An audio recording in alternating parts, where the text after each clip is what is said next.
Las tradiciones y las costumbres son una manera de hacerse presente, de recordar lo que ocurrió en el pasado, rescatando todo aquello que nuestras familias tienen. Así, hay significados para nosotros que no se deben de perder hoy en nuestros días. ¿Qué significa el árbol de la Navidad, las tarjetas de Navidad? Hoy, cuando se va perdiendo todo esto a través de un mundo globalizado, se pierden también las tradiciones y las costumbres. Hoy ya no nos mandamos tarjetas, hoy solamente se utilizan los medios electrónicos, las redes sociales, que al final del día es el sentimiento del aparato, y no el sentimiento porque el aparato no siente. Ya no sabemos manifestar, ya no sabemos sobre todo mandar un saludo, mandar una felicitación, una condolencia a un ser querido. Se va perdiendo todo esto, las costumbres, las tradiciones, a través de un mundo globalizado, un mundo del posmodernismo. Así, ¿qué significa el árbol de Navidad, las tarjetas de Navidad, los villancicos? Hoy los niños ya no les atrae tanto los cantos, los villancicos. ¿Qué significa para nosotros los nacimientos? Cuando hay casas donde se viene todo este ambiente minimalista, donde no cabe la figura, no caben los adornos. Y entonces va perdiendo sentido cristiano aún en nuestros hogares. Ya no hay nacimientos, ya las realidades de las tradiciones cristianas se van perdiendo. ¿Qué significan las posadas? El próximo 16 hasta el 23 de diciembre comenzamos las posadas. ¿Qué significan las posadas? ¿Por qué la tradición de las posadas? Sin duda que es una costumbre, una tradición que tiene que rescatar la Iglesia para vivir sobre todo un ambiente de gozo, no solamente la fiesta. Hoy a mí me llama la atención cómo se vive las preposadas y las posadas, que ya desde este fin de semana hubo preposadas. Vemos en los lugares en los antros, en los comercios, ¿verdad?, cómo invitan a vivir una posada.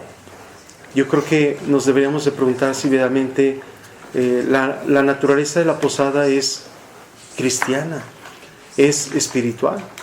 ¿Cómo se vive verdaderamente una posada ahí dentro de esos lugares, ¿verdad?, donde se tiene solamente, pues es una convivencia, pero no es una posada? La posada tiene su naturaleza, tiene su religiosidad, tiene su oración, tiene su rezo, tiene la petición de posada. Yo he visto cómo en empresas tienen sus nacimientos y cuando les hacen la posada a los empleados, pues llevan los peregrinos, el comprar las luces de bengala, las velitas. Es parte de una tradición que los niños van viendo como en escuela. Si nosotros como adultos no dejamos estas tradiciones bien sustentadas, estas costumbres en nuestras familias, los niños ya no reconocen lo que estábamos viviendo nosotros. Se les hace interesante a los niños cuando ven un nacimiento en lugares que no son sus casas y preguntan ¿por qué no hay nacimiento en mi casa? Al final del día la gente muchas veces dice ¿por qué solamente tiradero? Porque son adornos. Y entonces, más allá del adorno, es la esencia de un cristianismo, es el nacimiento de Cristo. Por eso nosotros tratamos de buscar, sobre todo con estas catequesis, evangelizar realmente que no se pierdan las tradiciones y no se pierdan las costumbres dentro de nuestro ambiente religioso católico. Al final del día vemos cómo hoy en todo ambiente, en los centros comerciales, nuestros patios, nuestros zócalos de ciudades, ¿sí?, siempre hay un detalle religioso, porque es un adorno que nos inspira la alegría, el gozo y la esperanza. Encendimos ayer en el domingo nuestra segunda vela de la corona de Adviento. También tiene todo un simbolismo espiritual, tiene un simbolismo cristiano. Estamos hablando de la fe y de la esperanza. Para esto quiero yo dar un apunte, una palabra sobre la esperanza que estamos viviendo. Hoy, cuando la Iglesia invita a vivir un tiempo de esperanza, de gozo, vemos todavía en varios ámbitos en la persona un clima de desesperanza. Y esto a mí se me ocurrió hablar de la esperanza cierta. El Papa Benedicto XVI, en un documento que se llama Spes Salvis, el gozo y la esperanza del mundo actual, el Papa Benedicto XVI habla sobre una esperanza. Y esto me hizo reflexionar porque hace unos días ustedes, como medios de comunicación, anunciaron cuántas víctimas de desesperanza va la cuestión del suicidio. Es una cuestión que nos preocupa mucho a la Iglesia, la desesperanza que vive el hombre de hoy. El hombre, cuando va perdiendo el sentido de todo, pierde el sentido de la vida. El hombre no encuentra esperanza. El Papa nos explica en la encíclica Salvados por la Esperanza que hemos sido creados por una necesidad de lo infinito, que es Dios mismo, y que por eso muchas esperanzas que el hombre ponga en la tierra y al final ninguna u otra le satisface. ¿Por qué las insatisfacciones en el hombre de hoy? A lo largo de su existencia, el hombre tiene muchas esperanzas, más grandes y más pequeñas, diferentes según los periodos de su vida. Qué triste encontrarnos niños que viven ya en estados depresivos, cuando pierden la esperanza, los adolescentes, los jóvenes, y sobre todo estamos viendo que por cualquier situación que no está bien fundamentada, se pierde el sentido hasta del proyecto que Dios le ha dado. ¿Qué distingue a la esperanza cristiana? La esperanza cristiana es distinta a todas las otras porque ofrece la unión con Dios a través de Jesucristo. Nosotros necesitamos tener esperanza, más grandes o más pequeñas, que día a día nos mantengan en el caminar. El hombre tiene que tener siempre una esperanza cierta. Por eso nosotros, la luz que encendemos, la luz en nuestras iglesias, es la luz de Jesucristo, que es una esperanza. Esta gran esperanza solo la puede dar Dios, que abraza el universo y que nos puede proponer y dar a nosotros que por sí solo no podemos alcanzar. El hombre no puede alcanzar por sí solo una alegría, una esperanza cierta. Necesita siempre de alguien, y ese alguien somos nosotros. El Papa Benedicto XVI dice que hoy estamos viviendo una fe y una esperanza individualista. No sabemos compartir. El Papa nos hablaba en la carta sobre la Jornada Mundial de las Comunicaciones, la Jornada Mundial de la Paz, que no nos unamos a la globalización de la indiferencia. Muchos hermanos están viviendo situaciones críticas, de desesperanza, de desconsuelo, cuando han perdido la fe, y no hay quien salga al rescate de ellos. El Papa Benedicto XVI decía que es una esperanza individualista. Nos hemos metido nosotros en nuestra burbuja del confort, en donde a mí no me pasa nada, no me interesa el otro. ¿Qué tanto obviamente somos signos de esperanza para tantos hermanos que sufren? ¿Es individualista la esperanza cristiana? En nuestra época se ha desencadenado una crítica cada vez más dura contra la esperanza cristiana, caracterizándola como una forma de abandonar a nuestro mundo de una miseria, de ampararse en la salvación eterna exclusivamente privada. Es mi salvación y no la salvación del otro. Pero la realidad es totalmente al contrario. Todos los aspectos de la vida cristiana no tienen que ser individualista. El hombre que en estos días viva una individualidad y no comparta la fe y la esperanza con sus hermanos, por eso decía el Papa, ayudemos al hombre a humanizarse. El humano se está deshumanizando porque el humano no entra en el espacio del otro también para apoyarlo, para ayudarlo. Como cristianos nunca debemos preguntarnos solamente ¿cómo puede salvarse? O ¿cómo puede salvarme? ¿Cómo puedo salvarme yo mismo? Deberíamos preguntarnos también ¿qué puedo hacer por el otro ante su sufrimiento, ante su dolor? Yo creo que hoy habrá instituciones que les preocupe esta realidad. ¿Por qué los hermanos han perdido el sentido de la vida? No podemos ser ajenos a esta situación, esta realidad. ¿Cuántos hermanos queremos ver o a cuánto queremos que asciendan las listas de los suicidios? Y no solamente los declarados, los que se muestran en cifras. ¿Cuántos llegan desilusionados a los confesionarios, a la dirección espiritual, a las cuestiones de acompañamiento psicológico, psiquiátrico, donde han perdido el sentido de la vida? ¿Cuáles son las falsas esperanzas que existen en el mundo actual? Mucha gente ha abandonado la esperanza porque creen que sus vidas están sujetas a las fuerzas incontenibles, incontrolables del universo.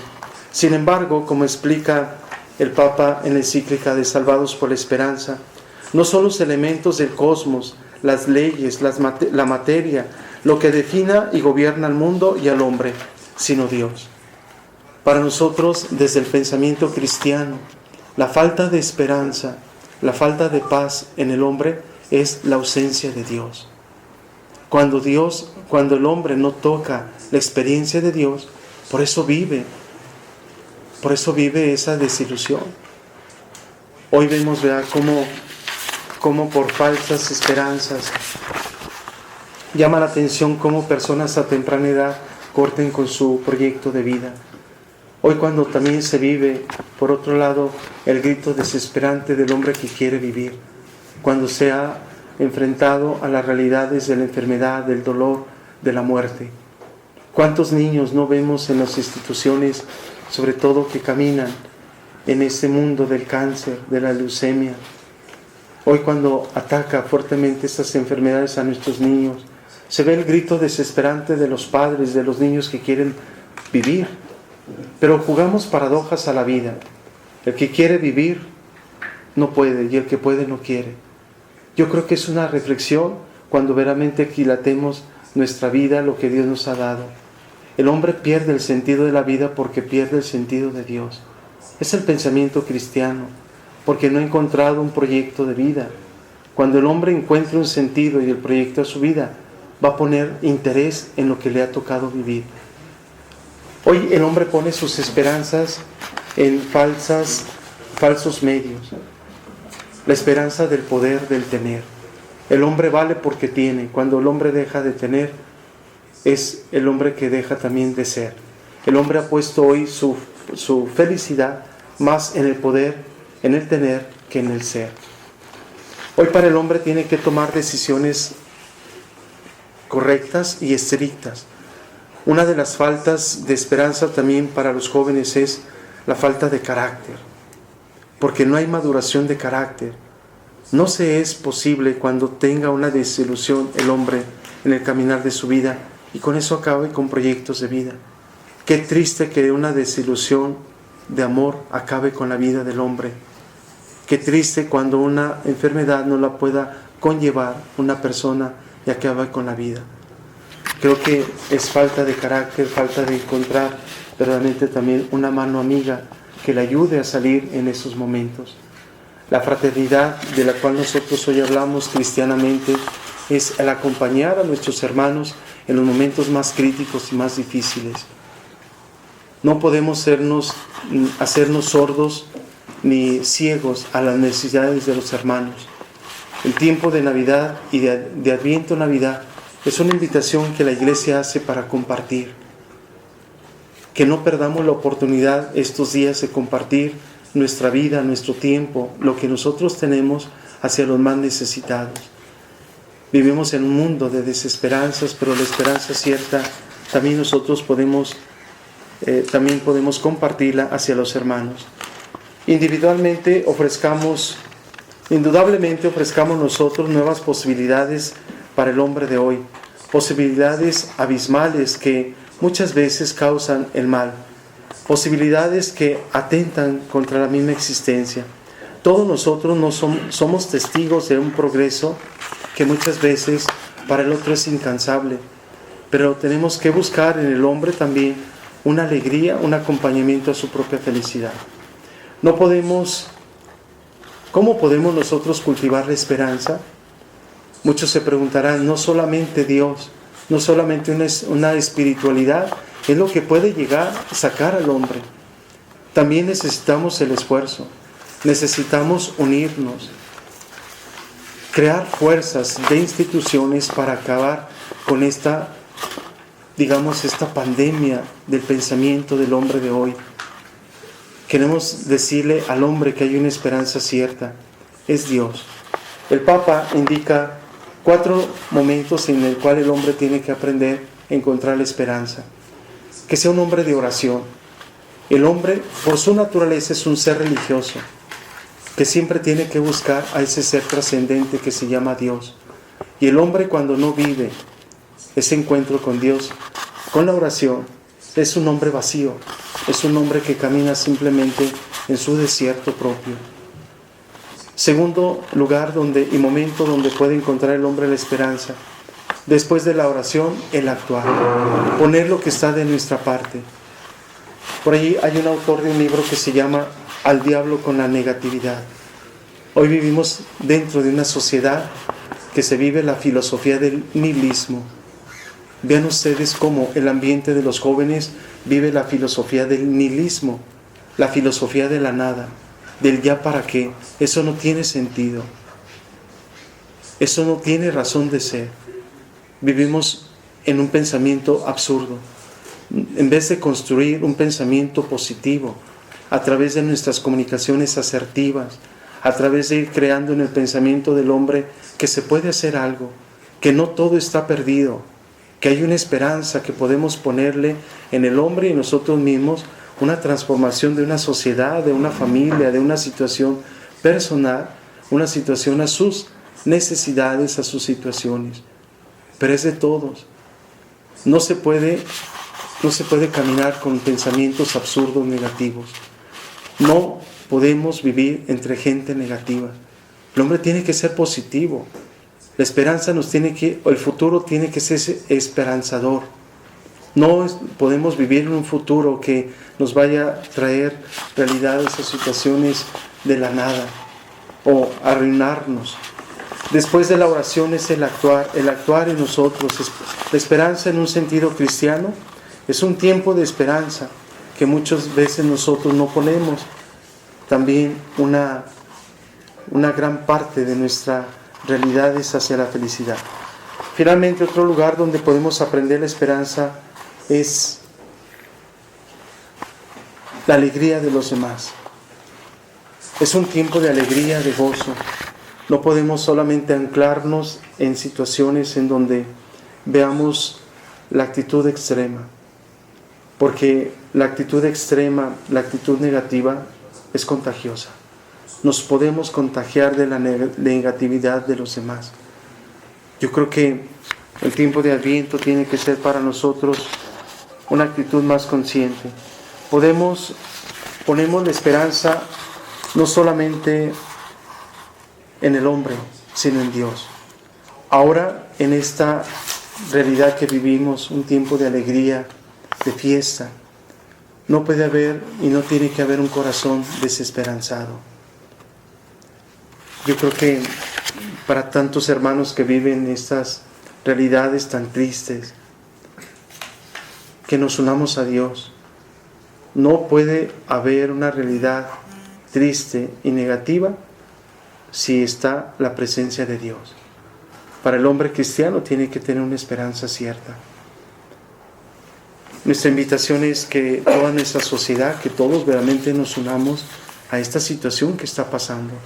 No podemos vivir en un mundo de indiferentes, en un mundo de la indiferencia. Dice el Papa, es uno de los grandes males.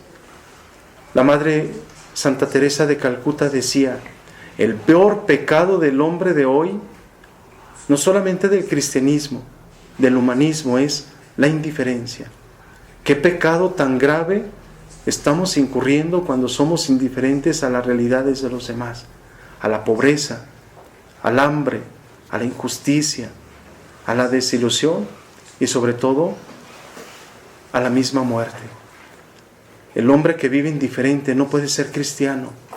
El hombre que vive esta indiferencia ante las realidades del hermano no puede ser humano. Por eso cuando en la palabra de Dios, en la muerte de Caín y Abel, cuando el Señor le pregunta a Caín que mata a su hermano Abel, le dice, ¿dónde está tu hermano? Y le pregunta, ¿acaso yo soy guardián de mi hermano? Yo creo que Dios nos pregunta a cada uno de nosotros, ¿dónde está tu hermano?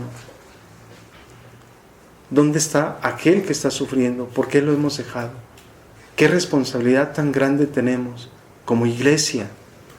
Si nosotros nos hacemos indiferentes ante estas realidades, no podemos ser cristianos, ni mucho menos humanos, porque el humanismo tiene que buscar sobre todo una construcción que lleve al otro a vivir un espíritu de un aliento de su vida y sobre todo de vivir una felicidad y una esperanza al caminar de su vida.